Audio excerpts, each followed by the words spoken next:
ఈరోజు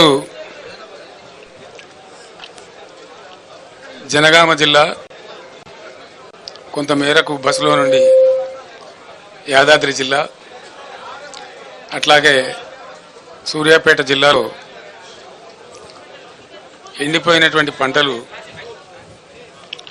మా బృందం అంతా నాతో పాటు కలిసి పరిశీలించడం జరిగింది. చాలా చోట్ల రైతులు పాపం కన్నీరు మున్నీరై మమ్మల్ని ఎట్లయినా ఆదుకోవాలి, మేము పెట్టుబడి పెట్టి నష్టపోయినాం, బట్ ఖచ్చితంగా మీరు ప్రభుత్వాన్ని డిమాండ్ చేసి మాకు న్యాయం చేకూర్చాలని చెప్పి రైతులు కన్నీరు మున్నీరుగా విలపించినారు. చాలామంది రైతులు నాతో చెప్పింది ఏమంటే, చాలా గ్రామాలలో నీళ్లు ఇస్తామని అన్నారు కాబట్టి, మొదట ఇచ్చిండ్రు కాబట్టి మేము నమ్మి పంటలు వేసుకున్నాము, మొదలే ఇయ్యమని చెప్తే కనీసం వేయకుండా ఉండేవాళ్ళము, మాకు అనవసరంగా ఈ ప్రభుత్వం నష్టం చేకూర్చింది అని చెప్పి వాళ్ళు స్పష్టంగా నాతోనే స్వయంగా చెప్పడం జరిగింది.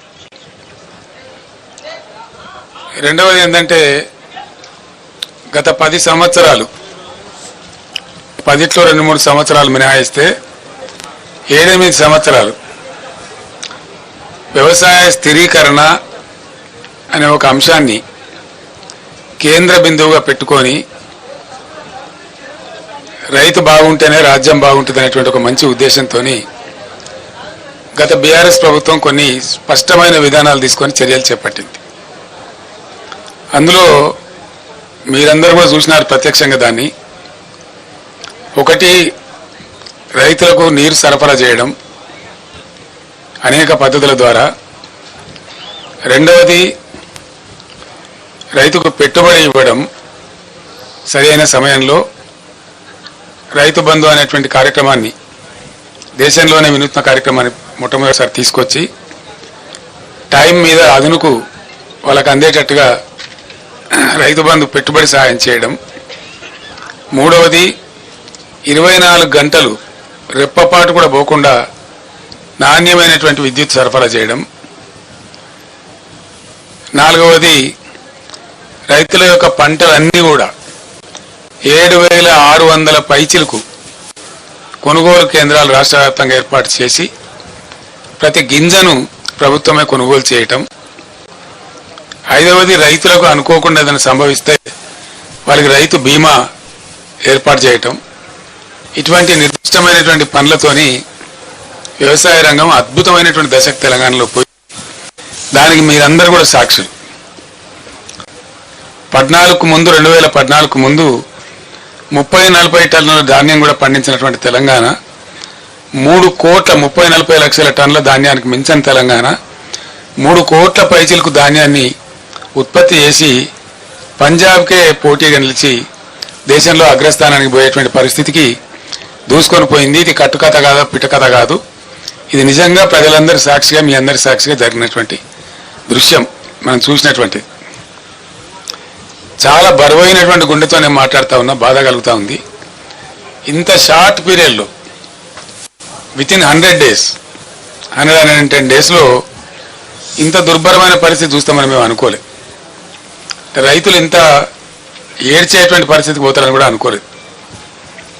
మాకే సమాచారాన్ని బట్టి, అందినటువంటి సమాచారాన్ని బట్టి 100 రోజులలో 200 మంది రైతులు ఆత్మహత్యలు చేసుకున్నారు. కొందరు కరెంటు షాకులతోని, కొందరు ఆత్మహత్యలు. వరసి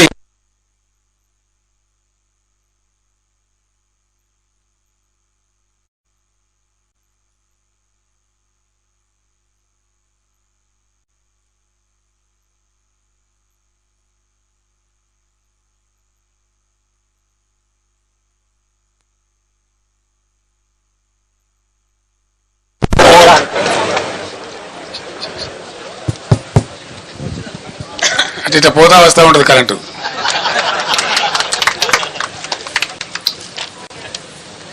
ఇప్పుడు మనందరం ప్రత్యక్షంగా చూస్తా ఉన్నాం. సో ఇట్లా 100 రోజుల పరిపాలనలో 200 మంది రైతులు ఆత్మహత్యలు. నేను కొద్దిగా బాధపడుకుంటూ మాట్లాడుతున్న ఆవేదనతో, ఎందుకంటే రైతులు మళ్ళా ఆత్మహత్య చేసుకునే దుస్థితి ఈ రాష్ట్రంలో వస్తుందని చెప్పి మేము కళ్ళ కూడా అనుకోలే. ఎందుకంటే చాలా వరకు పనులు మేము చేసి పెట్టినాం, పటిష్టంగా చేసి పెట్టినాం.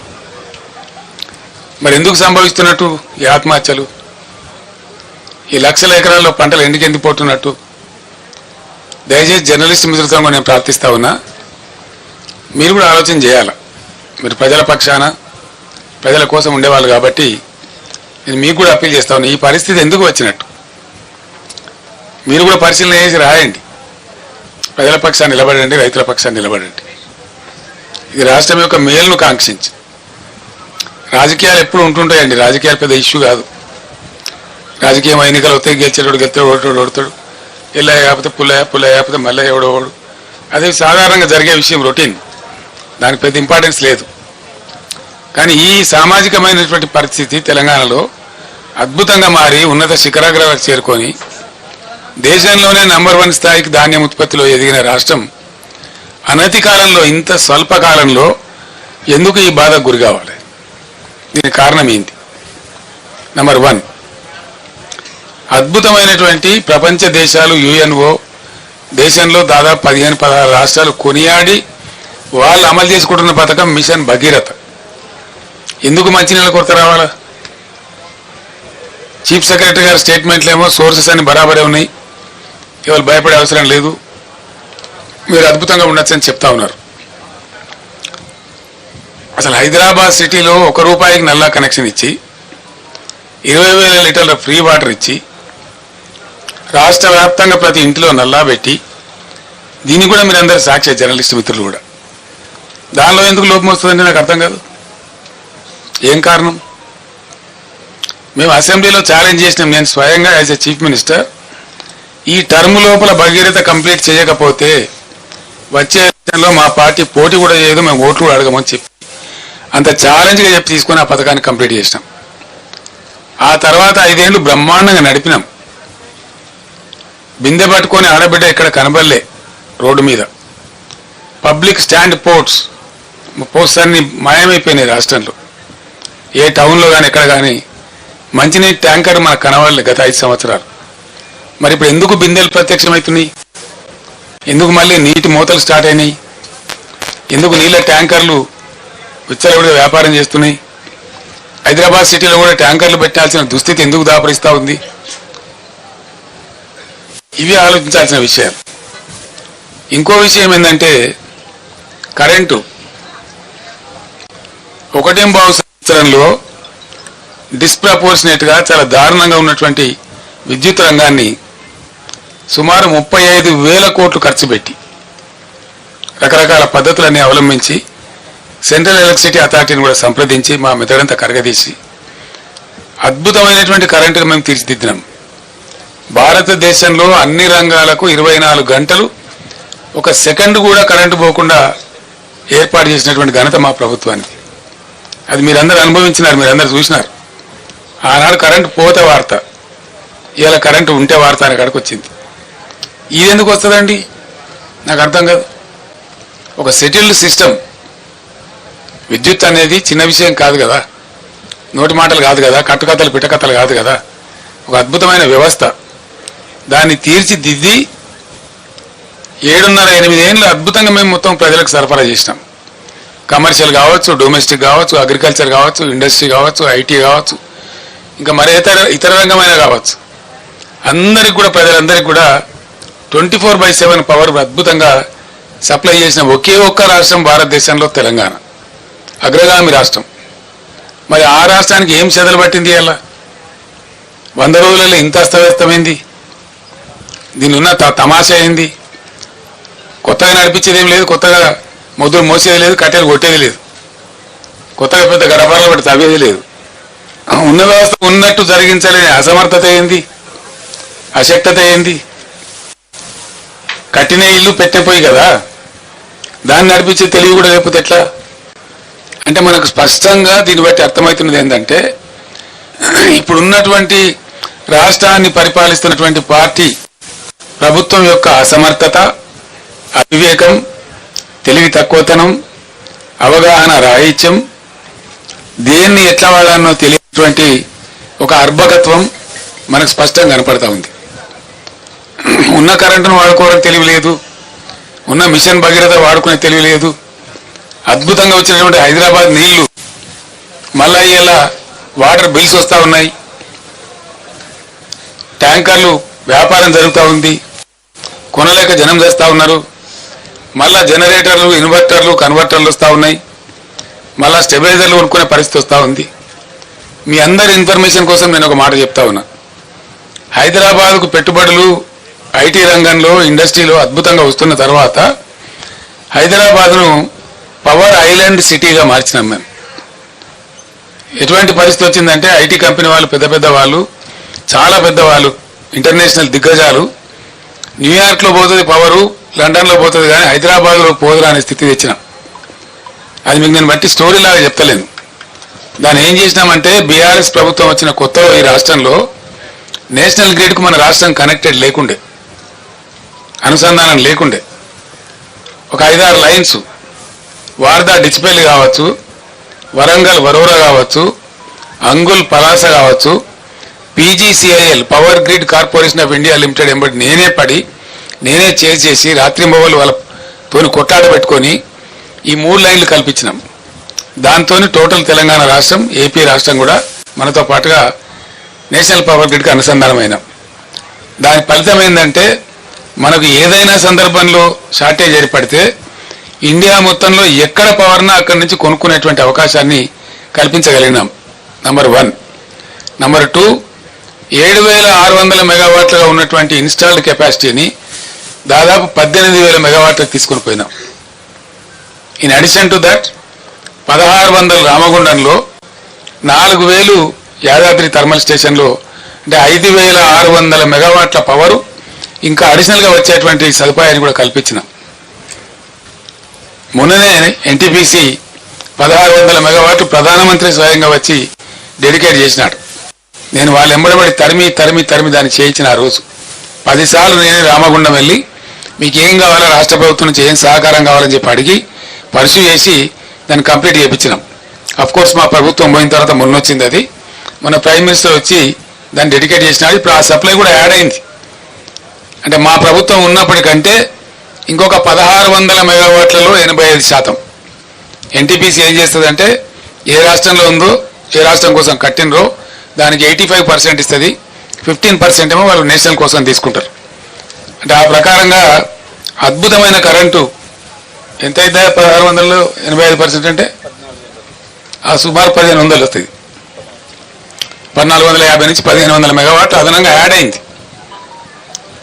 చేస్తే ఈ ప్రభుత్వం పట్టించుకొని చేస్తలేదు, కానీ ఈ పాటికి యాదాద్రిలో కూడా 1-2 యూనిట్లు వచ్చే అవకాశం కూడా ఉండే. అంటే ఇక్కడో 1,500, 1,600 వచ్చే అవకాశం ఉండేది మన సొంతం. దీని నుంచి ఒక యూనిట్ కూడా బయటకి ఇచ్చే అవసరం లేదు. మరి ఇంత ఉజ్వలంగా తయారైనటువంటి పవర్ సిస్టమ్ ఎందుకు ఈరోజు ఇబ్బంది పడతా ఉంది? ఇది పరిపాలకుల అసమర్థత అవునా కాదా? దయచేసి మీరే ఆలోచన చేయాలి. ఇది పని చేయలేనటువంటి, పని చేతగానటువంటి ఒక అసమర్థ ప్రభుత్వ విధానం అనుకోవన్నా దీన్ని ఏ విధంగా అర్థం చేసుకోవాలా? లేదు అంటే మనకు దరిద్రం ఉందంటే అర్థం చేసుకోవచ్చు. ఉండి దరిద్రం ఎందుకండి? ఏం కారణం చేత? ఇంకొకటి మనకు తర్వాతనండి, అంత గుర్తించడం అవసరం లేదు, రాహుల్ చెప్తాం, నో ప్రాబ్లం. ఇంత అద్భుతమైన పవర్ సిస్టమ్ ఎందుకు ఫెయిల్ అవుతా ఉంది రాష్ట్రంలో?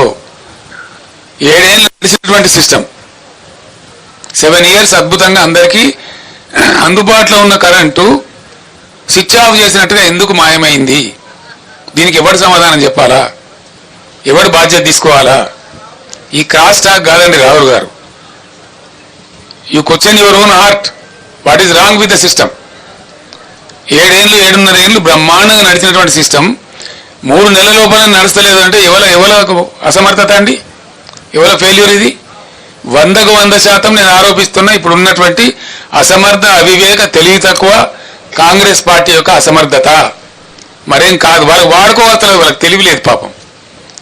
మేమన్నా టెక్నోక్రాట్స్ని పెట్టి నడిపినాం, మాకు తెలివి లేక కాదు. పవర్ సిస్టంలో మొత్తం ఐఏఎస్ ఆఫీసర్లను తొలగించి 100/100% టెక్నోక్రాట్స్ని పెట్టాం మేము. ట్రాన్స్కో కానీ జెన్కో కానీ డిస్ట్రిబ్యూషన్ సిస్టంలో కానీ 100% టెక్నోక్రాట్స్ని పెట్టాం. వాళ్ళ ఆధ్వర్యంలో నడిపినాం. వాళ్ళకి తెలుసు ఎట్లయితే బాగా నడపచ్చు అనేది తెలుసు వాళ్ళకు. కాబట్టి సమర్థవంతంగా నడిచింది. ఇప్పుడు వీళ్ళు ఐఏఎస్ ఆఫీసర్లు మొత్తం తెచ్చిపెట్టి వానికి పట్టదు, నా మంత్రులకు పట్టదు, తీరికలు లేవు వీళ్ళకు. వీళ్ళు రాజకీయాల కోసం తీరికలున్నాయి కానీ ప్రజల అవసరాల కోసం తీరికలు లేవు. రైతు బంద్ వేయడానికి తీరిక లేదు. మేము రైతు బంద్ వేస్తే వారం 10 రోజుల్లో వేసేవాళ్ళం. Within 10 days in all the stretches. మొదలు పెట్టినామంటే 10 days, మ్యాక్సిమం ఎప్పుడైనా 12 days అందరు రైతులకు పడిపోయేది. ఇప్పుడు వీళ్ళు అనుమానాలు కలిగించి 5 ఎకరాలకు ఇస్తామని, 3 ఎకరాలకు ఇస్తామని, 7 ఎకరాలకు ఇస్తామని ఇందులో పెద్ద విజయం సాధించినట్టు, తోకమట కథ చేసినట్టు, అదేదో గొప్ప డంబాచారం అన్నట్టు, అదేదో వేస్ట్ పథకం అన్నట్టు వీళ్ళు ఇష్టారీతిగా మాట్లాడుకుంటా. నేను మాట్లాడలేదండి. ఇది 4వ నెల కాబట్టి నా గొంతు ఇప్తా ఉన్నా. ఎవరైనా కొత్తగా గెలిస్తే వాళ్ళకి టైం ఇస్తాం. 2 months, 3 months, 4 months టైం ఇస్తాం. వాళ్ళు కూడా సర్దుకోవాలా, అర్థం చేసుకోవాలా, అవగాహన చేసుకోవాలి. ఇలా మంచినీటి పథకం ఏందండి Bhagiratha. What is wrong with it? అద్భుతంగా నడిపినమే 5 ఏళ్ళు 6 ఏళ్ళు బ్రహ్మాండంగా ప్రతి ఇంటికి నల్లతో నీళ్ళు వచ్చినాయే రాలేదా? మళ్ళీ ఇవాళ ఎందుకు ఆనాడు ఒక బిందె కనిపించిందా? హైదరాబాద్ నగరంలో కానీ బయట ఊళ్ళల్లో కానీ గ్రామాలలో కానీ ఒక ట్యాంకర్ కనబడ్డదా? ట్యాంకర్ల బిజినెస్ కనబడ్డదా? ఇవాళ ట్యాంకర్లు కొనుక్కునే దుస్థితి ప్రజలకు ఎందుకు వచ్చింది? బిందెలు బట్టి మోసుకునే పరిస్థితి తెచ్చినటువంటి కారకులు ఎవరు? ఇవాళ ఆ అసమర్థులు ఎవరు? ఇవాళ గవర్నమెంటు, ముఖ్యమంత్రి, మంత్రులు కాదా? వీళ్ళు సమీక్ష జరిపినరా? కనీసం పట్టింపున్నదా వీళ్ళకు? వ్యవసాయం ఏం జరుగుతూ ఉందని సమీక్ష ఉందా? ఇవాళ పంటలు ఎండినాయి. నాకుండే సమాచారం మేరకు 15 లక్షల పైచిలకు ఎకరాల పంటలు ఎండుతా ఉన్నాయి. పంటలు ఎండని జిల్లానే లేదు. పంటలు ఎండనటువంటి జిల్లానే లేదు. ఒక్క నల్లగొండ జిల్లాలోనే సాగర్ ఆయకట్టు మిగతాయి కలుపుకుంటే 3.5 లక్షల నుంచి 4 లక్షల మధ్య పంట ఎండిపోతా ఉంది. అన్ని నియోజకవర్గాలు ఎండుతా ఉన్నాయి. ఆలేరు నియోజకవర్గంలో ఎండుతా ఉంది, భువనగిరిలో ఎండుతా ఉంది, తుంగతుర్తిలో ఒక 25,000 ఎకరాలు. ఈరోజు రైతులు చెప్పినారు. వాళ్ళు చెప్పిన లెక్క నాకు నేను కళ్ళతో చూసిన లెక్క. ప్రతి ఊరికి 200, 300, 400 ఎకరాలు ఎండుతా ఉంది. ఇవాళ సూర్యాపేటలో ఒక 20-24 ఎకరాలు ఎండుతా ఉంది. భయంకరంగా సాగర్ ఆయకట్లో కూడా చాలా తీవ్రంగా ఎండిపోయింది పంట. ఎందుకండి? ఏం కారణం చేత ఎండబెట్టిన మీరు సాగర్ ఆయకట్లో? ఈ రోజు కూడా నాగార్జున సాగర్లో even today when I'm speaking to the press MDDL కంటే అబోవ్గా 7 TMC వాటర్ ఉంది. MDDL కింద కూడా మనం వాడుకోగలిగిన మరో 7 TMCల వాటర్ ఉంది. 14-15 TMCల వాటరు ఇప్పుడు కూడా సాగర్లో వాడుకోగలిగే పరిస్థితి ఉంది. ఆనాడు కూడా ఈ బుడముండ KRMB ఉండే. KRMB అంటే ఎవడండి? వాడు మన సూపర్ బాసా? వాడు 2 రాష్ట్రాల మధ్య నీటి పంపిణీకి సమన్వయకర్త గంతే. వాడే మనకు బాస కాదు కదా. వానికి అప్పచెప్పి టోటల్ ప్రాజెక్టును తక్కువగా తెలివిహీనంగా ఆ కేంద్ర మంత్రి తీయగపుల్లగా మాట్లాడితే KRMB చేతుల మొత్తం అధికారాన్ని అప్పచెప్పి ఇలా నాగార్జున సాగర్ కట్ట మీదకి ఎక్కలేనటువంటి దుస్థితిని తీసుకొచ్చిన అసమర్థ ప్రభుత్వం ఎవరండి? ఎప్పుడు మమ్మల్ని కూడా KRMB నిరోధించేది, మేము దటాయించేది వాళ్ళని. మాకంటే ఆంధ్ర ఎక్కువ తీసుకున్నది పోయిన 2-3 సంవత్సరాలలో. మా క్యారీ ఫార్వర్డ్ ఇవ్వాలి, మాకు రైట్ ఉన్నదని చెప్పి వాళ్ళు ఆపిన తూములు లేపి 4 తళ్ళు 3 తళ్ళు ఇచ్చినాం. 8 పంటలు నాగార్జున సాగర్ కింద 1 ఎకరం కూడా ఎండనీయకుండా పండించినాం. దాదాపు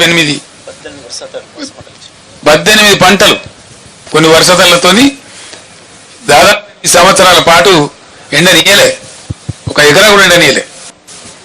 ఇవాళ ఎందుకు 1 లక్షల ఎకరాలు ఎండిపోయింది సాగర్ కింద? ఎందుకు అల్లాడుతున్నది రైతాంగం? ఇది బాధ కాదు రైతులది. చిల్లర కాయగూరకుడు మాటలు, పూటగొప్ప PR స్టంట్ పెట్టి అది లంగా ముచ్చలు ప్రచారం చేసి ప్రజలు పట్టరా? రాజకీయాలు చేద్దాం, మత్తుగా చేద్దాం రాజకీయాలు. మేము కూడా చాలా చేసినాం. చాలా మందిని పాత్రలు పెట్టినాం, చాలా మందిని ఎత్తినాం, చాలా మందిని ఎక్కినాం, మేము గద్దెలు ఎక్కినాం. 10 సంవత్సరాలు మేము కూడా పరిపాలన చేసినాం. అదంత పెద్ద గొప్ప విషయం కాదు. అధికారం వస్తూ ఉంటుంది, పోతూ ఉంటుంది. Nothing great about it. కానీ ప్రజలు ఎక్కడ పోవాలా? నీ రాజకీయం నా రాజకీయం అంతా ప్రజలు కదా, ముఖ్యంగా రైతాంగం కదా, గ్రామాలు కదా. పట్టుగొమ్మల్లాగా ఉన్న పల్లెసీమలలో ఎలా బోరు బండ్ల హోరు వినిపిస్తూ ఉన్నది. బంద్ అయినాయి బోరు బండ్లు. గత 8 ఏళ్ళుగా బోరు బండి కనవల్లే, అడ్రస్ లేకుండే. కరెంటు వైండింగ్ మోటార్లు మళ్ళీ అద్భుతంగా రోజుకు 20-30 మోటార్లు వైండింగ్ చేస్తా ఉన్నాయి. అవి కనబడలే, మాయమైపోయినాయి. తెలంగాణ రాష్ట్రం నుంచి జనరేటర్లు అమ్ముకునే దుకాణాలు పారిపోయినాయి. ఇన్వర్టర్లు, కన్వర్టర్లు, స్టెబిలైజర్లు అమ్ముకునే దుకాణాలు దివాలా తీసినాయి తెలంగాణలో. మళ్ళీ ఇవాళ అవి కొనే దుస్థితి ఎందుకు వస్తూ ఉన్నది ఈ రాష్ట్రంలో? మిషన్ భగీరథ దాన్ని పట్టించుకున్న నాదుడే లేడు.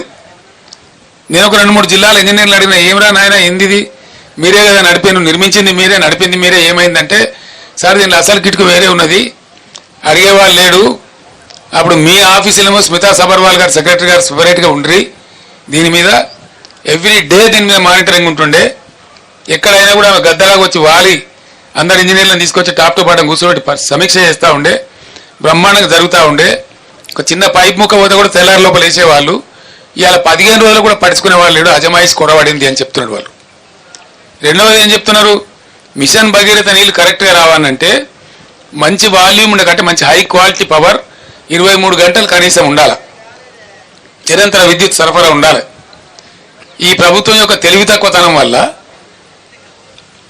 మళ్ళీ ఇలా లక్షల మూటలు కాలుతా ఉన్నాయి తెలంగాణలో. లక్షలు, వేలు కాదు. ఒక్కొక్క రైతు మూటలు 2 సార్లు 3 సార్లు కూడా కాలుతా ఉన్నాయి. ఆరాటానికి పాపం వాళ్ళు ఏం చేస్తారు, పుట్టకొచ్చిన పని చేను, ఈంతున్న చేను ఇక వండుతుందేమో, 4 గింజలు వండితే బతుకుతామేమో అని చెప్పి కొత్తగా బోర్లు వేయటం, వాగులలో చెలుమలు తీయటం, వరద కాలువలలో చెలువలు తీయటం, క్రేన్లతో పూడికలు తీయడం, మాయమైన అన్ని మళ్ళీ ప్రత్యక్షమైనాయండి 100 రోజులకే. మాయమైన ట్యాంకర్లు ప్రత్యక్షమైనవి, మాయమైన బిందెల మూత ప్రత్యక్షమైంది, మాయమైన మంచినీళ్ళ కొరత ప్రత్యక్షమైంది, మాయమైన కరెంటు కొరత ప్రత్యక్షమైంది, మాయమైనటువంటి క్రేన్లు ప్రత్యక్షమవుతున్నాయి పూడికలు తీయడానికి, మాయమైన బోరుబావులు మళ్ళీ హోరెత్తుకుంటూ తిరుగుతూ ఉన్నాయి. ఇంత లోపలేనా? జర్ర కేసీఆర్ గల్మ దాటంగానే కట్కేసినట్టే బంద్ అవుతాయా? ఏమన్నట్టు, ఎందుకు జరుగుతున్నట్టు పరిణామాలు? నేను జోక్గా చెప్తానండి, దయచేసి ఇది సమాజం యొక్క విషయం, ప్రజల యొక్క విషయం. ఇంకా 3 నెలలు గడవాలా, జూన్ చివరికి పోతే తప్ప మళ్ళీ ఈ ఊటలు రావు. అది భగవంతుడు మన నుంచి మంచి వర్షాలు కురిస్తే ఏ జూలై 15కో 20కో మనకు మళ్ళీ ఊటలు వస్తాయి. వర్షాలు భారీగా కురిస్తే అప్పుడు భూగర్భం మళ్ళా జలంతో నిండితే అప్పుడు వస్తాయి. దాదాపు ఇంకో 3 నెలలు 3.5 నెలలు ఇంకా ఎంత భయంకరమైతే పరిస్థితి. దానికోసం మాట్లాడవలసి వస్తూ ఉంది. నేను బాధతో మాట్లాడుతున్నా, దుఃఖంతో మాట్లాడుతూ ఉన్నా. అద్భుతమైన మంచినీళ్ళ సదుపాయం ఉన్న తెలంగాణ నా కళ్ళ ముందే 100 రోజులలో ఇంత నాశనం అవుతుంది. నా కళ్ళ ముందే బిందెలు పట్టుకొని తిరుగుతారు, నా కళ్ళ ముందరనే బోర్లు వేసుకునే దుస్థితి వస్తుంది, నా కళ్ళ ముందరనే మళ్ళీ ట్యాంకర్లు కొనుక్కోవాల్సిన దౌర్భాగ్యకరమైన పరిస్థితులు వస్తాయి అని నేను అనుకోలే. నిజంగా కళ్ళలో నీళ్ళు తిరుగుతా ఉన్నాయి కొన్ని సందర్భాలు చూస్తూ ఉంటే. ఎందుకు షార్టేజ్ ఉండాలండి నీళ్లు? ఏ కారణం చేసి షార్టేజ్ ఉండాలా? What is the reason for that? అదేం లేదు. మేమేం చేసినామండి, హైదరాబాద్ ఏనాటికైనా ప్రధానం కాబట్టి ఎల్లంపల్లి నుంచి సింగిల్ లైనే ఉంది, అక్కడి నుంచి ఎక్కువ వచ్చే అవకాశం లేదు. ఒకటే లైన్ వేసేప్పుడు అంతే చేసిండ్రు. సంవత్సరానికి 10-12 టీఎంసీ వస్తుంది. కృష్ణ నుంచే పేజ్ ఉందని చెప్పి సాగర్లో డెడ్ స్టోరేజ్ ఉంటుందని, 100 టీఎంసీల పైచిలకు డెడ్ స్టోరేజ్ ఉంటుందని, పాత అక్కంపల్లి మీదనే ఆధారపడకుండా 1450 కోట్లతో మేము సుంకిశాల ప్రాజెక్ట్ కూడా మంజూరు చేసినాం. అది కూడా ఆల్మోస్ట్ దగ్గర పడ్డది. 70-75% పనులు అయిపోయినాయి మా ప్రభుత్వం పోయేనాటికే. నేను మొన్న కాంట్రాక్టర్ని అడిగిన, ఏమరా ఎంతవరకు వచ్చింది పని అని అడిగితే, సార్ ఈ గవర్నమెంట్ చేయమని చెప్తే మేము 2 నెలలు 3 నెలలు చేసి అందిస్తాం సార్ అని చెప్తున్నారు వాళ్ళు. ఒకసారి అది మళ్ళీ కలిసిందంటే బ్రహ్మాండంగా అసలు నీటి సప్లై డోకా ఉండదు. సాగర్లో పూర్తి స్థాయి నీటి మట్టం వాడుకునేటువంటి పరిస్థితి ఉంటుంది, 100 టీఎంసీలు ఉంటుంది. కాబట్టి ఇవి ఏం చేయకుండా, ఇవి ఏం పట్టించుకోకుండా, దీని మీద సమీక్షలు లేకుండా అడగోలు మాటలు, అడగోలు పిచ్చి ప్రచారాలు చేసుకుంటా ఎంతసేపు విపక్షాన్ని బదనాం చేయాలి, గత ప్రభుత్వాన్ని బదనాం చేయాలనే ఒక చిల్లర, చాలా చీప్ టాక్టిక్స్ తప్ప ఏం కనపడతలేదు. మేము ఆనాడు ఒక పద్ధతి మార్చేసిన, నేను ముఖ్యమంత్రి ఉండే టైంలో భయంకరమైన రాళ్లవానం వచ్చి ఖమ్మం జిల్లాలో అనేక జిల్లాలలో పంట నష్టం జరిగింది. మహబూబాబాద్ జిల్లాలో, ఖమ్మం జిల్లాలో, చాలా జిల్లాలలో నేనే స్వయంగా పోయి పరిశీలన చేసాను ఏంది ఎంతవరకు జరిగిందని చెప్పి. నిజంగానే ఘోరంగా దెబ్బతిన్నది. 100% పంట పోయింది.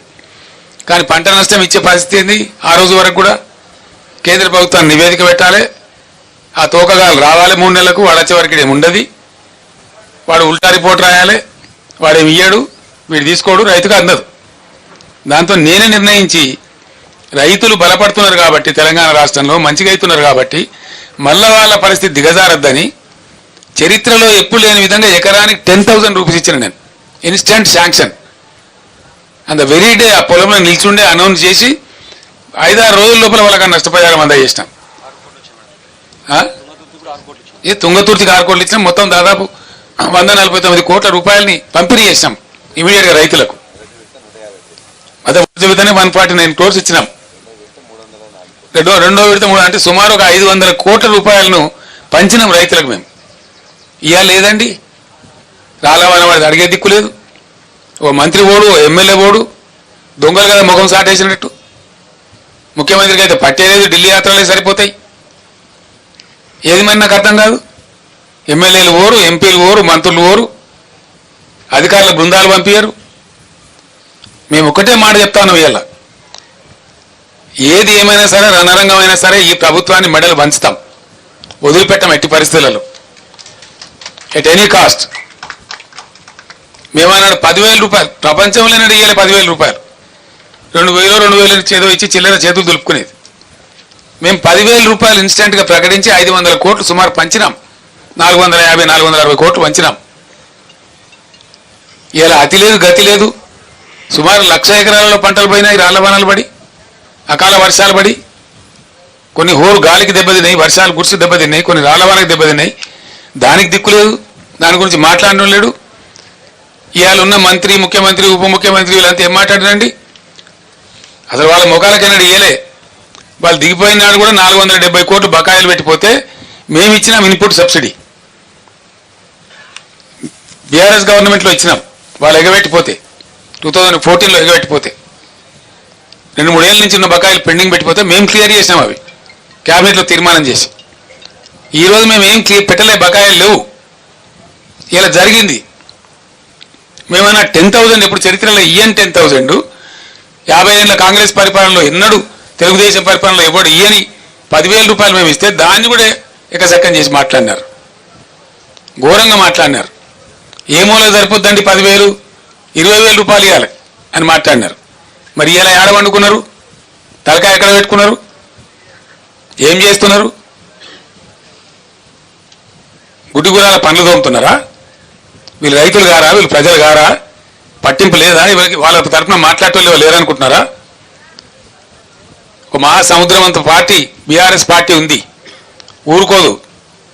ఎట్టి పరిస్థితులలో 100కు 100% రైతుల పక్షాన పోరాటం చేస్తాం. ఖచ్చితంగా ప్రభుత్వాన్ని నేను డిమాండ్ చేస్తామని ఇలా సూర్యాపేట నుంచి ఈ ఎండిపోయిన పంటలకు మీరే ఎండబెట్టిండ్రు కాబట్టి, మీ అసమర్థత వల్ల ఎండగొట్టిండ్రు కాబట్టి,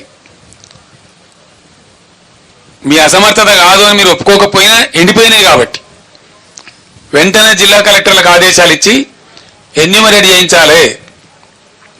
ప్రతి ఒక్క ఎకరం ఏ జిల్లాలో, ఏ గ్రామంలో, ఏ మండలంలో, ఏ రైతుది ఎంత ఎండింది అవి లెక్కలు తీయాలి. అండ్ ఖచ్చితంగా ధరలన్నీ పెరిగినాయి కాబట్టి, భారమైంది కాబట్టి ఇలా 25,000 రూపాయలు నష్టపరిహారం ప్రతి రైతుకు ప్రతి ఎకరానికి చెల్లించాలి. This is our demand. చేసేంత వరకు మిమ్మల్ని వేటాడతాం, వెంటాడతాం, ధర్నాలు చేస్తాం, నిద్రపోనీయం. ఎక్కడికక్కడ మీ మంత్రులను, మీ ఎమ్మెల్యేలను నిలదీస్తాం. గ్రామాలలో ప్రజాస్వామ్యంలో డెఫినెట్గా అడిగే హక్కు మాకు ఉంటుంది కాబట్టి, ప్రధాన ప్రతిపక్ష పార్టీగా ప్రజల పక్షాన మాకు ప్రజలు ఇచ్చిన పాత్ర అదే కాబట్టి మేము అది న్యాయం చేయాలి. వాళ్ళ గొంతే మేము ఇవ్వాలి. ఈ రాష్ట్రంలో ప్రధాన ప్రతిపక్ష 39 ఎమ్మెల్యేలను గెలిపించి మేమేం రౌట్ కాలే. ఈ రాష్ట్రంలో మీరు ఒక్కరినో ఇద్దరినో కుక్కలను నక్కలను గుంజుకొని ఓహో ఆహా అని సంఖ్యలు గుద్దుకోవచ్చు. అది చాలా చిల్లర, చీప్ టాక్టిక్స్. అది it's a cheap political stunt which is uncared. ప్రజా సమస్యల ముందు, ప్రజల యొక్క బాధ ముందు, ఎండిన పంట పొలాల ముందు ఈ చిల్లర రాజకీయాలు కాదు. ఇవి నడుస్తూనే ఉంటాయి, దీనికి పెద్ద ఇష్యూ కాదు. కానీ ఎండిన ప్రతి ఎకరాను మీరు వెంటనే ఎన్యూమరేట్ చేయించాలి. మా బీఆర్ఎస్ దళాలు తిరుగుతున్నాయి, మేము ఎన్యూమరేట్ చేస్తూ ఉన్నాం. మా మంత్రులు, మా మాజీ మంత్రులు, ఎమ్మెల్యేలు, ఎంపీలు ఉన్న వాళ్ళంతా మా ఎమ్మెల్సీలు తిరుగుతూ ఉన్నారు. ఖచ్చితంగా తీస్తాం, లెక్కలు పెడతాం, మిమ్మల్ని బజార్లకు ఏడిస్తాం, 100కు 100% మీ చేత కక్కిస్తాం. అది మీరు కట్టి తీరాలి, అది ప్రభుత్వ బాధ్యత. ఆనాడు మేము ఇచ్చినాం, మమ్మల్ని ఎక్కసెక్కలాడిన మీరు ఇలా మేము డిమాండ్ చేస్తా ఉన్నాం 25,000 రూపాయలు ప్రతి ఎకరానికి కట్టి ఇవ్వాలి.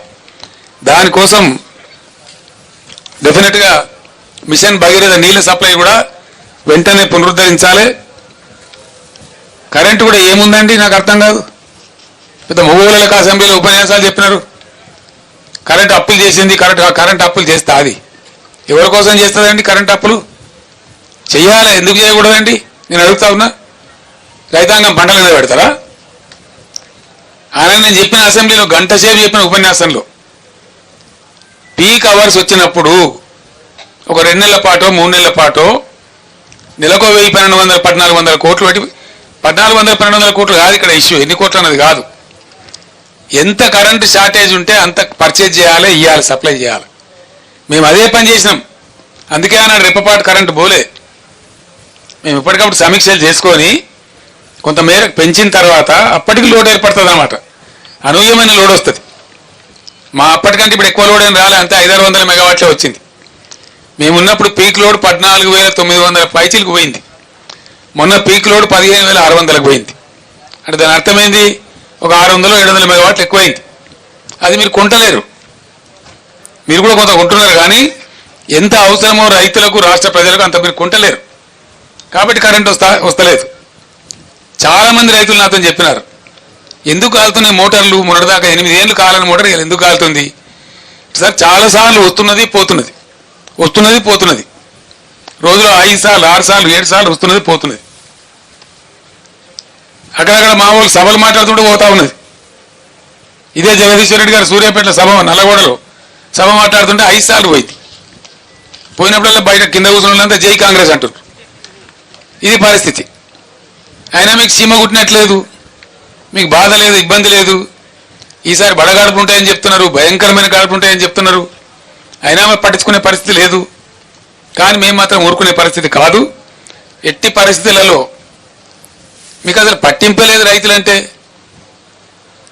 రైతు బంద్ చేయడానికి పెద్దగా హరిగోస పెట్టినారు వాళ్ళను.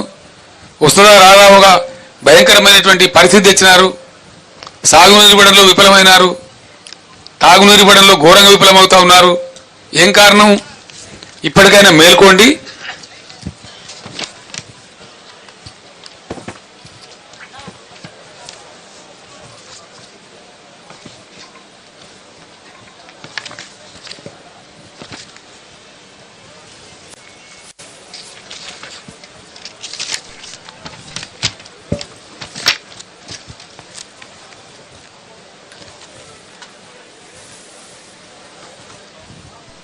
ఒక్క మోటార్ కాలనీయలేదే మేము, ఒక్కటంటే ఒకటి కూడా. ఒక ఎకరం ఎండనీయలేదే, ఎక్కడ కూడా ఎక్కడ ఎండనీయలేదండి. ఎట్లా ఉంటుందంటే మీకు పరిస్థితి నేను ఎక్స్ప్లెయిన్ చేస్తా ఉన్నా. ఎస్ఆర్ఎస్పిలో నీళ్ళు తక్కువైనాయి. నిజాం సాగర్లో కూడా అంతంత మాత్రమే ఉండే. ఒక 20 టీఎంసీల నీళ్లు దైవవశాత్తు సింగూర్ ప్రాజెక్టులో ఉండే. సింగూర్ టు నిజాం సాగర్ తెచ్చి, నిజాం సాగర్ టు ఎస్ఆర్ఎస్పి తెచ్చి, మేము తెచ్చి ఎస్ఆర్ఎస్పి ఆయకట్టుకి ఇచ్చినాం. మొన్న కూడా ఉండే సింగూర్లో నీళ్లు 20 టీఎంసీ. ఇవాళ ఈరోజు నేను మీతో మాట్లాడే టైంలో 17 టీఎంసీ ఉంది సింగూర్లో. ఏం బీమార్ వచ్చింది నాకు అర్థం కాదు. ఒక జస్ట్ 3-4 టీఎంసీలు గ్యాప్ నింపితే అయిపోయేది. కాళేశ్వరంలో పోయే నీళ్ళు కూడా బాగా సముద్రానికి వదిలిపెట్టి ఒక చిల్లర డ్రామా కోసం, చీప్ టాక్టిక్స్ కోసం ఏముందని ఏం ప్రపంచం పోయినది. దాన్ని ఏదో ప్రచారం చేసి కొంచెం గుట్టుకుపోయినట్టు, దానిలో ఎందో జరిగిపోయినట్టు ఓ లంగా కథ పెట్టి మీ అసమర్థతను కప్పుకోవడానికి చేసినారు. పోయే నీళ్ళని వృధాయిలు పెట్టినారు. మొన్నటి వరకు అండి, మొన్నటి వరకు విచిత్రం ఏంటంటే మొన్నటి వరకు కూడా 6,000, 7,000, 8,000 క్యూసెక్లు పోయినాయి. సింగిల్ మోటార్ నడిపి కూడా కాలువలు నడిపించచ్చు, నీళ్ళు నడపచ్చు, బ్రహ్మాండంగా నడపండొచ్చు. అద్భుతంగా నీళ్ళు ఎత్తే అవకాశం ఉండే. డిసెంబర్లో మంచి నీళ్ళు పోతాయి. వీళ్ళు గవర్నమెంట్కి వచ్చే టైంలో 25,000 30,000 క్యూసెక్ల నీళ్ళు పోతూ ఉంటాయి. ఏమైంది దాన్ని ఎత్తడానికి నాకు అర్థం కాదు. తీయమా? ఎమర్జెన్సీ ఉంటుంది తీయమా? పైన ఉన్నటువంటి బ్యారేజ్లలో నీళ్లు ఏదో తమాషా కోసం వదిలిపెట్టి సిపిఐ వాటర్ పోతే దాన్ని ఏదో ఫోటోలు తీసి వీడియోలు తీసి అదే మొత్తం కథమే అయిపోయిందని ఓ లంగా ప్రచారం చేసి ఏమున్నదని తోకుంటుందా? నిన్న కూలిపోయిందో బ్రిడ్జి అన్నాం కడతా ఉంటే ఉత్తరప్రదేశ్లో బీహార్లో జరుగుతుంది. నిర్మాణం చేస్తే దానికి జరుగుతుంది. నాగార్జున సాగర్ కుంగిపోయింది కుడివైపు బ్యారేజ్, మళ్ళీ పునరుద్ధరించలేదా? చేయలేదా? కడెం ప్రాజెక్ట్ కొట్టుకపోలేదా? ఓవర్ డ్యామ్ అమెరికాలో 4 సార్లు కొట్టుకపోయింది. ఇడిచిపెట్టింది వాళ్ళు పోతే అప్పుడప్పుడు పోతాయి. కొంతమంది ఇంజనీర్ల తప్పు వల్లనో అనుకోకుండా ఏర్పడిన ఫలితాల వల్లనో గోదావరిలో ఎక్కువ వచ్చింది, దానివల్ల భూమి జియాలజీలో ఏదైనా కింది మీద అయితేనో లేదా పిల్లల కింద ఇసుక కొట్టుకపోతుందో జరుగుతుంది. అదే ప్రళయం బద్దలైనట్టు దానికి పెద్ద గందరగోళం పెట్టి అదే ఇక ప్రపంచం అన్నట్టు ఒక చిల్లర రాజకీయ కథ చేసి నీళ్ళు ఇయ్యాల నీళ్ళని వదిలిపెట్టండి మీరు. ఇంకా విచిత్రం ఏందండి, సమ్మక్క బ్యారేజ్కి ఏమైంది?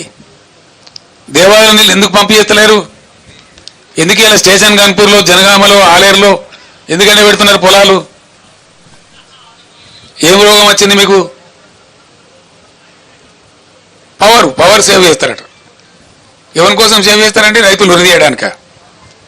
అసెంబ్లీలో నేను మాట్లాడుకుంటూ చెప్పిన, ఎవడో పిచ్చోడు కూడా మాట్లాడితే ఇంత కరెంటు అంత కరెంటు అని మాట్లాడితే చెప్పిన. ఏం చెప్పిన నేనంటే 20,000 కోట్లు కాదు 30,000 కోట్లైనా ఖర్చు పెడతాం మా రైతుల గురించి. పెట్టేది మా రైతుల గురించి కదా, మా పంటల గురించి కదా. బరువుగా పంటలు పండితే 4 ఏళ్ళలో తీరిపోతాయి ఇవన్నీ. రాష్ట్ర ఆర్థిక స్థితి బాగుపడుతుంది, రైతుల యొక్క ఆర్థిక స్థితి బాగుపడుతుంది. పెట్టే పెట్టుబడులు ఎవరి కోసం పెడతామండి? రాష్ట్రంలో ప్రజల అభివృద్ధి కోసం పెడతాం. ఓన్లీ పారిశ్రామికవేత్తలే కాదు కదా. గ్రామసీమలలో రైతులు మంచిగా అయితే కూడా బాగానేటే కదా, స్టేట్ ఎకానమీ బలపడుతుంది కదా. అట్లే కదా మేము జిఎస్డిపి పెంచింది. 4.5 లక్షల కోట్లున్న జిఎస్డిపిని 14.5 లక్షల కోట్లకు తీసుకొని పోయినాం. మోడీ ప్రభుత్వ సహాయ నిరాకరణ ఉంటే కూడా బ్రహ్మాండంగా పెంచినాం మేము. ఇవన్నీ జూటా మాటలా? మేము చెప్తున్నామా? ఒకవైపు పారిశ్రామికను పెంచినాం, ఐటీని పెంచినాం. మేం చెప్తానే మీ డంబాచారం.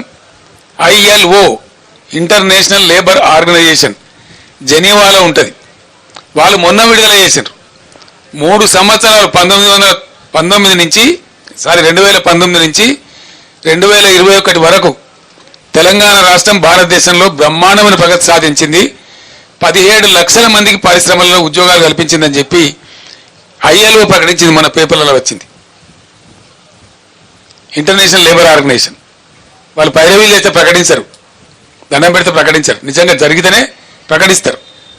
అటు పారిశ్రామికంగా అభివృద్ధి చేసినాం, ఐటీలో అభివృద్ధి చేసినాం, జిఎస్డిపి పెంచినాం, పర్ క్యాపిటా పెంచినాం, బడ్జెట్ పెంచినాం. అట్లనే రాష్ట్ర రైతాంగాన్ని కంటికి రెప్పలా కాపాడుకున్నాం. నేను బరువైన గుండెతో మాట్లాడుతున్నాను. ఎందుకంటున్నా అంటే 1 ఎకరం ఎండని తెలంగాణలో మీరు ఇలా 15-16 లక్షల ఎకరాలు ఎండబెట్టినారు మీ అసమర్థత వల్ల. నష్టమే. ఎండిపోవడం అనేది ఎట్లయినా ఎండిపోవడమే. పంట పెట్టగానే పోతే కరువు వస్తే అదొక దరిద్రం. కానీ అలా సగం మీరు నీళ్ళు ఇస్తారని నమ్మి పెట్టుబడులు పెట్టినారు. పాపం వాళ్ళు ఎరువులకు పెట్టినరు, ట్రాక్టర్ దున్నకాలకు పెట్టినరు, కూలీలకు పెట్టినరు, విత్తనాలకు పెట్టినరు, పురుగుల మందులకు పెట్టినరు. ఆ పెట్టిన పెట్టుబడి అంతా గట్టున పోయిందని చెప్పి లాస్ట్ విలేజ్ ఏందండి అది ఎల్కారం అనే విలేజ్లో ఒక మహిళ నా మీద పడి ఏడిచింది. ముసలావు పాపం. నీళ్ళు ఇస్తామన్నారు సార్, పెట్టుకున్నాము, 2-3 తళ్ళకి ఇచ్చిండ్రు, నాట్లు వేసుకోమన్నారు, మేము నమ్మి పెట్టుకున్నాం గవర్నమెంట్ కదా అని మధ్యలో బంద్ చేసి మా పంటలు పోయినాయని చెప్పి ఆ చేయి పెట్టి చూపెడతా ఉంది. ఇటంతా 1500 ఎకరాలు ఎండిపోయిస్తారని చూపెడతా ఉంది. నేను బస్సు ఎక్కినాక అడిగితే బస్సులోకి వెళ్ళి హైట్ ఉంటాం కాబట్టి దూరం కనబడుతుంది, నాకు కూడా కనబడతా ఉంది కళ్ళకు. ఎందుకు ఎండగొట్టాలి నాకు అర్థం కాదు. మొన్న ఇంకా తమాష ఏంటంటే ఇలా తెలివి తక్కువతనాన్ని కప్పిపుచ్చుకునే పరిస్థితి. మొన్నటిదాకా నీళ్ళు సార్ పేపర్లో మీరు ఉత్తరం రాగానే మొన్న తెలంగాణ దొంగలు ఇడిచినట్టు తెలంగాణ ఇడిచిన కాలువ అని చెప్తున్నారు. మొన్న ఇడిచిన ఎందుకు నాకు అర్థం కాదు. 15 రోజుల కింద ఇడిచి అయిపోవు కదా, చాలా పంటలు బతుకుతున్నాయి కదా, లాస్ట్ 2 తల్లులుగా కూడా ఎండిపోయిన పంటలున్నాయి కదా. ఇదే వ్యవహారం నాకు అర్థం కాదు. నిజంగా హృదయంతో మనసుతోని ఒకనాడు ఉద్యమం చేసేటప్పుడు ఇదే సూర్యాపేట తుంగతుర్తి ఏరియాలలో కాలువలలో తిరుక్కుంటూ నేనే చెప్పిన ఈ సమైక్య రాష్ట్రం అంటే మన మునిమన్మలు కూడా ఈ కాలువలలో నీళ్ళు రావని, తెలంగాణ వస్తేనే వస్తాయని చెప్పిన నేనే. వచ్చిన తర్వాత మేము ఎంత శ్రద్ధ పడ్డామో, ఎంత కష్టపడ్డామో, ఏ విధంగా కాళేశ్వరం కట్టి ఇంటర్వ్యూన్ చేసి ఎస్ఆర్ఎస్పీని పైకే సరిపెట్టి ఎంత నీళ్ళు తెచ్చినామో అందరు మీరు చూసారు. మీరు సూర్యాపేట వాసులు మీ కళ్ళారా చూసారు ఎంత అద్భుతంగా నీళ్లు వచ్చినాయో, పంటలు ఎట్లా పండినాయో. చాలా చోట్ల మాకు జాలుగారుతున్నాయి సార్ పొలాలని మాట్లాడిన మాటలు కూడా మీరు కళ్ళతో చూసినారు. ఆ జాలుగారిన పొలాల జాలు మాయం చేసిన దొంగ ఎవడు, ఎలా అసమర్థుడు ఎవడు, దీనికి జవాబు చెప్పేవాడు ఎవడు? ఇవేం లేదు. అన్ని చిల్లర మాటలు, రాజకీయ మాటలు, పనికి మాలిన మాటలు, పాడిందే వాడరా పాస్వాన్ల దాసరిన పొద్దాక ఒకటే గోల. ఇదే కదా, ఇదప్ప ఇంకేమైనా ఉందా ఇప్పుడు? అదే నేను చెప్తున్నా కదా. నేను ఎందుకంటున్నా అంటే ఇది వచ్చిన కరువు కానే కాదు, అసమర్థ కాంగ్రెస్ ప్రభుత్వం తెచ్చిన కరువు. ఇలా ఈ పంటలు ఎండ కారణానికి కారణం మీరు, కరెంటు లో వోల్టేజ్ సప్లై చేయడానికి కారణం మీరు. మీకన్నా జస్ట్ బిఫోర్ 8-8.5 ఏళ్ళు మేము ఇచ్చినాం పవర్, అద్భుతంగా ఇచ్చినాం. మీరు ఇయ్యలేకపోతున్నారంటే మీరు అసమర్థులే కదా, మీరు శాతగాని వాళ్ళే కదా. సింపుల్ కదా, దాంట్లో ఏమి పెద్ద సంస్కృతం ఉందా? అర్థం చేసుకోవడానికి ఏమైనా పెద్ద రాకెట్ సైన్స్ ఉందా? 8 ఏళ్ళు వచ్చిన కరెంటు ఏకదం ఎందుకు మాయమైందండి? ఎట్లా మాయమవుతుంది? నేను మాట్లాడే మాటలు కూడా ప్రజలు వింటున్నారు. ఎవరు సమర్థులు ఎవరు అసమర్థులు తెలుస్తారు కదా. దీనిలో దాచిపెట్టడానికి ఏముంది? ఇలా మాయ మచ్చింద్ర చేయడానికి ఏముంది? కళ్ళ ముందు కనబడుతున్న నగ్న సత్యం కదా. ఇలా బాధ కలిగి దుఃఖం కలిగి నేను మాట మాట్లాడుతూ ఉన్నా. 10 ఏళ్ళు బ్రహ్మాండంగా మేము రైతులను కడుపులో పెట్టుకొని సాధినాం. వాళ్ళకి పెట్టుబడి ఇచ్చి, పంటలు కొనుగోలు చేసి, రైతు బంధు ఇచ్చి, రైతు బీమా ఇచ్చి, అనేక సదుపాయాలు చేసి, అకాల వర్షాలు వస్తే 10,000 రూపాయల పంట సాయం ఇచ్చి, అన్ని రకాలుగా వాళ్ళని కాపాడుకున్న రైతులను మా కళ్ళ ముందే మీరు నాశనం చేస్తూ ఉంటే, మళ్ళీ వాళ్ళ కళ్ళలో నీళ్ళు వస్తూ ఉంటే, మళ్ళీ వాళ్ళ ఆత్మహత్యలు చేసుకుంటూ ఉంటే నేను బరువెక్కిన గుండెతో మాట్లాడుతూ ఉన్నా. మంచిది కాదు, మీకు కూడా మంచిది కాదు ఇది. I'm sorry, I'm speaking with pain. కారణం ఏంటంటే బాధ కలిగి, ఇబ్బంది కలిగి మాట్లాడుతూ ఉన్నా నేను ఈ మాటలు. ఒకటే స్టేజ్ వచ్చిన నేను ఆ కరీంనగర్ జిల్లా వాళ్ళు కూడా రమ్మని ఒకటే గొడవ పెడతా ఉన్నారు. పెద్ద ఉద్యమం చేద్దాం సార్, ఈ ప్రభుత్వాన్ని నిద్ర కూడా పోనీయం, వాళ్ళ సంగతో మా సంగతో తేలాలి ఒకసారి. వీళ్ళు అడుగు పెట్టుడే ఈ అడుగు నాశనం చేస్తున్నారంటే మమ్మల్ని ఏముస్తారు, ఇంకా రేపు ఏముంటుందని చెప్పి భయాందోళనతో ఉన్నది రైతాంగం. ఇవ్వాలి వాళ్ళకు ఒక భరోసా ఇవ్వాలని, వాళ్ళ పక్షాన నిల్చోవాలని మేము తీవ్రంగా నిర్ణయం తీసుకున్నాం. 100% అది ఏదో పేజ్ తీసిండి ఏందండి, అవి ఇవి వేయరు కదా. మీరందరు విన్నారు కదండి, మీరందరు విన్నారు, మీరందరు ప్రత్యక్ష సాక్షులు. ఇవాళ ముఖ్యమంత్రి గారు ఏం చెప్పిండండి? కేసీఆర్ కొత్త వరకు మాఫీ చేసిండు, 1,00,000 రూపాయలు రుణం మీకు మాఫీ అయింది కాబట్టి ఉరుకున్నారు మీరు బ్యాంకులకు, పరిగెత్తుండ్రి. మీరు లగెత్తిపోయి మళ్ళీ 2 లక్షలు తెచ్చుకోండి. డిసెంబర్ 9 నాడు మొత్తం మాఫీ. డిసెంబర్ 9 ఎన్ని రోజులు అయిందండి? 4వ మాసం నడుస్తూ ఉంది ప్రభుత్వం వచ్చి. ఈ డ్రామాలు కాదు కదా. When December 9 has gone, Mr. Chief Minister, where are you sleeping? I am asking you. ఎప్పుడు పోయింది డిసెంబర్ 9? మీ ఇష్టం వచ్చిన సొల్లు పురాణం వాగ్దానాలు చేసి ప్రజలను గోల్మాలు దింపి జస్ట్ 1.8% ఓట్లతో మీరు గట్టెక్కి మీరు ప్రభుత్వానికి వచ్చినారు. మిమ్మల్ని ఎట్లా వదిలిపెడతాం అనుకుంటారు? మేము తరుముతాం, ఇప్పుడు తరిమి కొడతాం, నిద్ర కూడా పోనీయం. ఇలా ఏమవుతున్నది? బ్యాంక్ కూడా వచ్చి డైరెక్ట్గా చెప్తున్నాడు. అమాయక రైతులు వాళ్ళు తెలియక వాళ్ళు మాట్లాడుతున్నారు. సార్ రేవంత్ రెడ్డి చెప్పింది కదండి డిసెంబర్ 9 మాఫీ చేస్తామంటే, రేవంత్ రెడ్డి బీవంత్ రెడ్డి జాంతానని నువ్వు కట్టాలి బిడ్డ, దాన్ని మాకు సంబంధం లేదు, ఈమన్ ప్రభుత్వాన్ని ఈమన్ డబ్బులు ఈమన్ చెప్పినారు. మాకు ఈమన్ అండి, మేము వసూలుకు రాము అని నోటీసులు ఇచ్చి వాళ్ళని సతాయిస్తూ ఉన్నారు. ఇప్పుడు ఏమైంది? మీరు రైతు బంద్ వేయలేదు, ప్రైవేట్ అప్పులు తెచ్చుకున్నారు, ప్రైవేట్ వడ్డీలకు పోయినారు, అట్ట కొంత నాశనమైనారు. ఇలా బ్యాంకు కూడా మళ్ళీ ఇచ్చే పరిస్థితి లేదు. పంట వేసుకుందామంటే ఇప్పుడు ఏం కావాలి వాళ్ళ గతి? ఏమైతే రైతుల గతి? మీకు ఆలోచన ఉన్నదా? కనీసం ప్రభుత్వంలో థింకింగ్ అనే చేస్తున్నారా? మీకు ఆ బరువైన హృదయం అని ఉన్నదా? అంత విశాలంగా ఆలోచిస్తున్నారా? అంటే రైతుల పక్షాన్ని కూడా మాట్లాడేటోడు ఉండడు, అడిగేటోడు ఉండడు అని మీరు అనుకుంటున్నారా? అట్లా కాదు. బీఆర్ఎస్ నేను రైతులను ఒక్కటే చేతులెత్తి దండం పెట్టి చెప్తా ఉన్నా, దయచేసి మీకు దండం పెడతాను, ఆత్మహత్యలు చేసుకోకండి, ఎట్టి పరిస్థితుల్లో చేసుకోకండి. మీ కేసీఆర్ మీ బీఆర్ఎస్ మీ పరంగా రణరంగమైన సృష్టిస్తుంది, యుద్ధం చేస్తుంది. ప్రధాన ప్రతిపక్షంగా మాకు బాధ్యత మీరు ఇచ్చినారు, మేము నిద్రపోము ఊరుకోము. 2-3 నెలలు టైం ఇవ్వాలి, ఎందుకంటే మాకు పుండాకోరు వ్యవహారం అవుతుంది. ఓర్వలేనితనం లెక్క వాడేస్తే గెలవంగానే వీళ్ళు మొదలుపెట్టిన దుకాణం ఓర్వలేకపోతున్నారు అని అంటారు. కాబట్టి నేను 4వ నెల దాకా నా 4 కూడా తెరవలే. 1-2 మీటింగ్లు పెట్టినాం కేఆర్ఎంకి ఇచ్చినప్పుడు, అంత తప్ప నేను మాట్లాడలే, ఎక్కడ కూడా మాట్లాడలే. మీ ఇష్టం వచ్చినట్టు దురుసుగా నోటుగా చరిత్రలో ఏ ముఖ్యమంత్రి మాట్లాడినంత మొరటుగా ఈనాతీనంగా మాట్లాడినా నిందించినా నేను 4వ నెల దాకా ఓపుకోవడం తప్ప నా నోరు తెరవలే. ఇలా లక్షల ఎకరాల పంట ఎండిపోతా ఉంటే చూస్తూ ఊరుకోలేం. కాబట్టి నేనే స్వయంగా చూద్దామని వచ్చిన. ఎమ్మెల్యేలు ఇతర నాయకులు తిరిగి చెప్తా ఉంటే ఒక అదే కాదు అన్ని పోయినాయి. మీరు ఎన్ని వాగ్దానాలు ఎగబెడతాం అనుకుంటున్నారా? మీరు వాగ్దానాలు ఎగబెట్టి అందరం ఊరేదాం అనుకుంటున్నారా? పండనీయం బిడ్డ జాగ్రత్త, మిమ్మల్ని చేస్తాం, పరిగెత్తిస్తాం ఎక్కడికక్కడ. ఇది ప్రజాస్వామ్యం.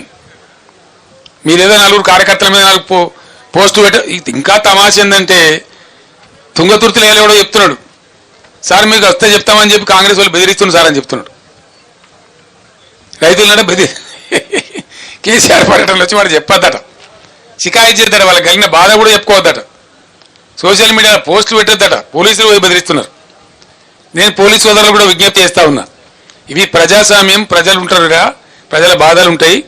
డెమోక్రసీలో మీరు అతిగా పోవద్దండి అనవసరంగా. ఎవరు పర్మనెంట్ కాదు. మనం మేము కూడా 10 years ఉన్నాం. 10 yearsలో మేము పనిచేసిన కాంగ్రెస్ నశానికి కూడా ఉండకపోతుండే, ఒక్కడు మిగలకపోతుండే. మేము ఈ దుష్ప్రవర్తన చేయలే. మేము అహోరాత్రులు రాత్రింబవళ్ళు రాష్ట్రము, రాష్ట్ర ప్రజలు, నీళ్లు, మంచినీళ్లు, కరెంటు, మెడికల్ కాలేజీలు, జూనియర్ కాలేజీలు, రెసిడెన్షియల్ స్కూళ్ళు, వాటి మీద మా మీదుగా కరగబెట్టినాం. మేము అవన్నీ నిలబెట్టినాం, చూపెట్టినాం. ప్రజల కళ్ళ ముందు ఉన్నాయి ఇప్పుడు అవన్నీ. మేము గాలి మాటలు చెప్తలేం. 10 ఏళ్ళు మా హృదయాన్ని, మా మెదడును, మా సమయాన్ని ఖర్చు పెట్టి మేము ఆ పని చేసినాం. రాత్రింబవళ్ళు కష్టపడ్డాం. నీళ్లు తెచ్చినాం, కరెంటు తెచ్చినాం, మంచినీళ్లు తెచ్చినాం, రెసిడెన్షియల్ పాఠశాలలు తెచ్చినాం, సంక్షేమ కార్యక్రమాలు చేసినాం. ఉన్నోని లేనోని అందరినీ కడుపులో పెట్టి కంటికి రెప్పలాగా చూసుకున్నాం. అదే ప్రజలకి ఇలా మీరు మోసం చేస్తామంటే ఊరుకోం. మీరేం చెప్పిండ్రు? 2 లక్షల రుణమాఫీ ఏమైంది? ఎందుకు మీరు స్పందిస్తలేరు? ఎప్పటికి చేస్తారు? ఎందుకు చెప్తలేరు? బ్యాంకులు మించి ఎందుకు మాట్లాడతలేరు? బ్యాంకు నోటీసులు ఇస్తే మంత్రులు, ఎమ్మెల్యేలు, ముఖ్యమంత్రి ఎందుకు మౌనం పాటిస్తున్నారు? దానికి సమాధానం కావాలి. మేము రైతాంగం పక్షాన, ప్రజల పక్షాన అడుగుతా ఉన్నాం. మళ్ళా పంటలు వేసుకోవాలి, ఇప్పుడు ఎండినా మళ్ళీ వేసుకోవాలి. రైతులు ప్రిపేర్ కావాలి, తెచ్చిన బాకీలు కట్టాలి, కాలిపోయిన మోటార్ల పైసలు బాకీలు తెచ్చిన అవి కట్టాలి, బోర్లు తవ్వితే లక్షలు ఖర్చు అయినాయి రైతులకు, అవి కట్టుకోవాలి. ఇది బ్యాంకు అని బాధలు. అటు మోటార్లు కాలుడు, ఇటు బ్యాంకులు బాధలు పెట్టుడు, ఇటు వడ్డీ వ్యాపారులు బాధలు పెట్టుడు, ఇవన్నీ ఒక పక్క. ధాన్యం కొనుగోలు మేము 7,600 పైచీలు కేంద్రాలు పెట్టాం. ఎన్ని కేంద్రాలు పెడతారో ఇప్పటికి చెప్తలేరు. రేపటి నుంచి చెప్పి పూజ చేద్దాం అనుకుంటున్నారు. ప్రజలను ఏం చేద్దాం అనుకుంటున్నారు? ఎన్ని పాత కేంద్రానికి ఒక కేంద్రం తక్కువ పెట్టినా ఊరుకోము. పోయిన పంట పోను, కొత్త పంట వస్తుంది కాబట్టి ఆ వచ్చే పంటకు 500 బోనస్ కట్టి తీరాలి. ఎట్టి పరిస్థితులలో మిమ్మల్ని వేటాడతాం. 500 రూపాయల బోనస్ ఇస్తామని మీరు చెప్పినారు. అన్ని పంటలకు ఇస్తామన్నారు. లిస్టు ప్రకటించినారు, మేనిఫెస్టో ఉంది. ఖచ్చితంగా ప్రతి పంటకు మీరు బోనస్ ఇవ్వాల్సిందే. వరి వస్తున్నది కాబట్టి వెంటనే 500 రూపాయల బోనస్ ఇవ్వాలి. దానికోసం అందరూ అన్ని జిల్లాల బీఆర్ఎస్ నాయకులకు నేను మనవి చేస్తా ఉన్నా. 2వ తేదీ నాడు, ఏప్రిల్ 2 నాడు జిల్లా కలెక్టర్లకు రైతుల పక్షాన మెమరాండంలు సమర్పించండి. 500 బోనస్ ప్రభుత్వం ఇవ్వాలని చెప్పి మీరు ఇవాళ జిల్లాల వాళ్ళు జిల్లా కలెక్టర్లకు మెమరాండం ఇవ్వండి. అదే టైంలో ఏప్రిల్ 2వ తేదీ శాసనసభ్యులు, శాసన మండలి సభ్యులు ప్రభుత్వానికి హైదరాబాద్లో మేము కూడా అక్కడ విజ్ఞాపన ఇస్తాం. మేము ప్రజల తరఫున డిమాండ్ చేయాలి కాబట్టి, ఆ రికార్డు ఉండాలి కాబట్టి 2nd నాడు మేము కూడా అక్కడ ఇస్తాం. మీరేమో జిల్లాలలో ఎక్కడ నాయకులు అక్కడ ఇవ్వండి. బోనస్ ఇస్తారా ఇవ్వరా వీళ్ళకి తెలుస్తుంది కాబట్టి 6వ తేదీ ఏప్రిల్ 6వ తేదీ నాడు అన్ని నియోజకవర్గ కేంద్రాలలో 500 రూపాయల బోనస్ ఇవ్వాలని చెప్పి ఖచ్చితంగా దీక్షలు చేయండి. ఒక 1 డే దీక్ష, నిరాహార దీక్షలు అవసరం లేదు. ఈ తోలుమందం ప్రభుత్వానికి కడుపుండా తినే కూర్చొని దీక్ష చేయండి చాలు. వీళ్ళ కోసం మనం ఉపవాసం ఉండే అవసరం లేదు. మంచిగా టిఫిన్ తిని లంచ్ తిని కూర్చొని దీక్ష చేయండి, నినాదాలు ఇవ్వండి. ఆ ప్రకారం బోనస్ ఇవ్వని చెప్పి నిరసన దీక్షలు కూడా చేస్తాం. ఆ తర్వాత కళ్ళాల దగ్గర కూడా మేము ఎండగడతాం. కొనుగోలు కేంద్రాల దగ్గర మేము నిలదీస్తాం. డెఫినెట్గా బోనస్ ఇచ్చేదాకా మిమ్మల్ని వదిలిపెట్టే ప్రశ్న లేదు. దయచేసి రైతాంగానికి నేను మళ్ళొకసారి అప్పీల్ చేస్తా ఉన్నా, ఆత్మహత్యలు చేసుకోకండి. ఏం మునిగిపోదు. వీళ్ళు ఇప్పుడున్న అసమర్థులేం శాశ్వతం కాదు. మీ పక్షాన మేమున్నాం, పోరాడతాం, బ్రహ్మాండంగా పోరాడతాం. కాబట్టి దయచేసి మీరు ఆత్మహత్యలు చేసుకోవద్దు. ఎట్టి పరిస్థితులలో ఏం కానీయం. మేము ప్రతిపక్షంలో ఉన్నా ప్రభుత్వంలో ఉన్నా మీరు ఇచ్చిన తీర్పును శిరసావించి మీకోసం సేవ చేయడానికే ఉన్నాం. బీఆర్ఎస్ పార్టీ బ్రహ్మాండంగా పనిచేస్తాం. కాబట్టి ఏం ఇబ్బంది పడాల్సిన అవసరం లేదు. రాజకీయాలు ఎప్పుడు నడుతూనే ఉంటాయి, రాజకీయాలు ఒక పక్క జరుగుతూనే ఉంటాయి, కానీ ఈ పని కూడా ఒక పక్కన చేస్తూనే ఉంటాం. దీన్ని వదిలిపెట్టే ప్రశ్న లేదు. కాబట్టి ఎట్టి పరిస్థితులలో ప్రభుత్వాన్ని నిద్రపోనీయం, మేము నిద్రపోం, మీ పక్షాన ఉంటాం. కాబట్టి దయచేసి రైతు సోదరులకు నా విజ్ఞప్తి, అందరం కలిసి యుద్ధం చేద్దాం. మీరు రెడీగా ఉండండి, సిద్ధంగా ఉండండి. ఎక్కడికక్కడ ప్రజాస్వామ్య పద్ధతిలో మనకు హక్కు ఉంది కాబట్టి ఫైట్ చేద్దాం, యుద్ధం చేద్దాం. వాళ్ళు ఇచ్చిన వాగ్దానాలు అమలు చేసేదాకా, ప్రతి ఒక్క వాగ్దానం అమలు చేసేదాకా వెంటబడి తరిమి చేయించుదాం. లేకపోతే గద్దె దిగువని చెప్పుదాం చేత కాకపోతే. ఆ విధంగా ముందుకు పోరాడదాం, మన హక్కులు సాధించుకుందాం. కానీ మీరు మాత్రం ఆత్మస్థైర్యం కోల్పోయి ఎటువంటి పరిస్థితులలో దయచేసి ఆత్మహత్యలు చేసుకోవద్దు, నిరాశకు గురి కావద్దు. ధైర్యంగా ఉండండి.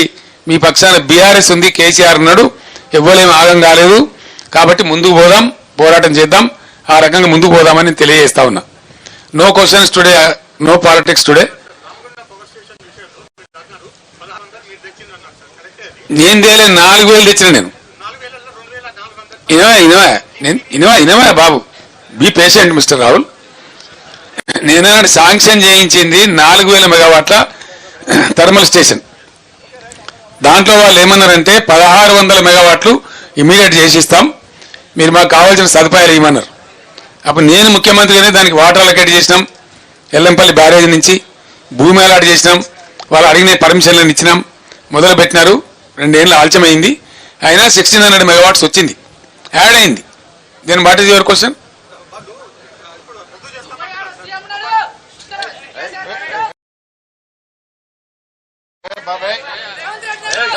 ఏ బాబు బయటకు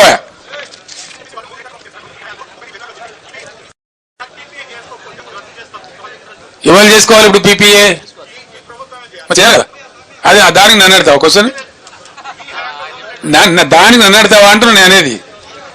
మా హయాంలో కమిషన్ కాలే. మిస్టర్ రాహుల్ మాజీ పవర్ మినిస్టర్ నా పక్కనే ఉన్నారు. మాజీ పవర్ మినిస్టర్ నా పక్కనే ఉన్నారు. నేను పూర్తి సమాచారం మాట్లాడుతున్నా. దాన్ని ఏమంటారంటే సిఓడి చేయడం అంటాడు, కమర్షియల్ ఆపరేషన్ స్టార్ట్ చేయడం. మా టైంలో కాలే.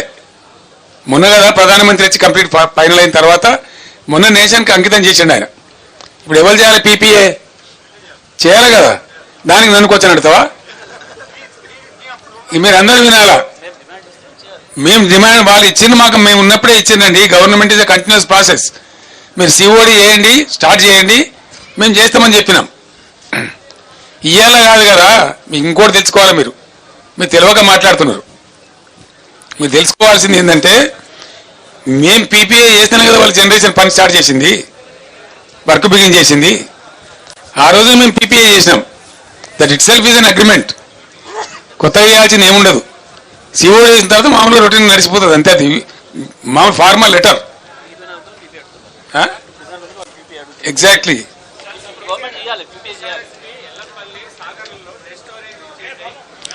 ఎందుకు చేయని అంటే నేను అనేది ఎవరి అసమర్థత వల్ల. ఎల్లంపల్లి డెడ్ స్టోరేజ్ ఎందుకు అయిందండి? అయిందా? 6% వర్షపాతం ఎక్కువైంది. రాసుకోండి మీరు. 6% ఎక్కువైందండి వర్షపాతం. సాధారణ వర్షపాతం కంటే 6% వర్షపాతం ఎక్కువ పడ్డది. ఇది నేను చెప్పేది కాదు, ఇండియన్ మెటర్నరీ వాతావరణ శాఖ వాళ్ళు చెప్పిన లెక్క ఇది. It's not my record. What they are telling ఇది రాంగ్. నాగార్జున సాగర్లో ఇవాళ కూడా నేను చెప్తున్నా కదా, నేను ఈరోజు చెప్తున్నా కదా, ఎబో ఎండిడిఎల్ వాటర్ ఉంది. హైదరాబాద్కి ఎట్లా షార్టేజ్ వస్తుందండి? ఇక్కడ పంటలైనా పడగొట్టినరు. హైదరాబాద్ కూడా వాటర్ షార్టేజ్ వస్తుందని వాటర్ బిల్లులు పంపి మేము 20,000 లీటర్లు ఫ్రీ ఇచ్చిన దానికి కూడా ఇలా బిల్స్ పంపుతా ఉన్నారు సిగ్గు లేకుండా. ఈ రకమైన దరిద్రం కొట్టు వ్యవహారం చేసి ఇవన్నీ కూడా నేను ఏమంటున్నా అంటే, బ్రదర్ వాదోపవాదాలు వేరు. నాది ఒకటే రిక్వెస్ట్, ఎస్ఎల్బిసి కాకుండా చేసిందే మీరు కదనండి, మీరే కదా. దాన్ని అటు కాకుండా ఇటు కాకుండా లంగా మోటార్ దానిలో దొరగొట్టి అది ఇంక 20,000 కూడా కాదు, ఎవడు చేయలేడు. అది ఇంకా గోదు ముందుకు రాదు. ఎవరి పాపం అండి ఎస్ఎల్బిసి? ఇదే కాంగ్రెస్ గవర్నమెంట్ పాపం కాదా? మాకన్నా ముందు 10 ఏళ్ళు ఎవరున్నారండి రాష్ట్రంలో? వాళ్ళే కాదా? దయచేసి నేను రాజకీయాలు మాట్లాడదలుచుకోవాలి బ్రదర్. ఇవాళ నేను కావాలంటే ఇవాళ నైట్ ఆల్ రేపు మాట్లాడదాం రాజకీయాలు, కానీ ఇవాళ purely farmers issues. Hour concern is farmers. మేము అడిగినవి ప్రజల తరఫున అడిగినాం, ప్రజల రైతాంగం పక్షాన్ని అడిగినాం. చేస్తారా చేయరా వీళ్ళ సంగతి చూస్తాం. ఎక్కడికక్కడ ప్రజా ఉద్యమాలు లేవదీస్తాం, రాష్ట్రాన్ని రణరంగం చేస్తాం. నేను చెప్తా ఉన్నా, ఊరుకోం. We are not going to sleep. At any cost we will fight on behalf of the farmers, on behalf of the people. Thank you so much. రకరకాల పద్ధతులన్నీ ఆవించి సెంట్రల్ ఎలక్ట్రిసిటీ అథారిటీని కూడా సంప్రదించి మా మెదడంతా కరగదీసి అద్భుతమైనటువంటి కరెంటుగా మేము తీర్చిదిద్దినాం.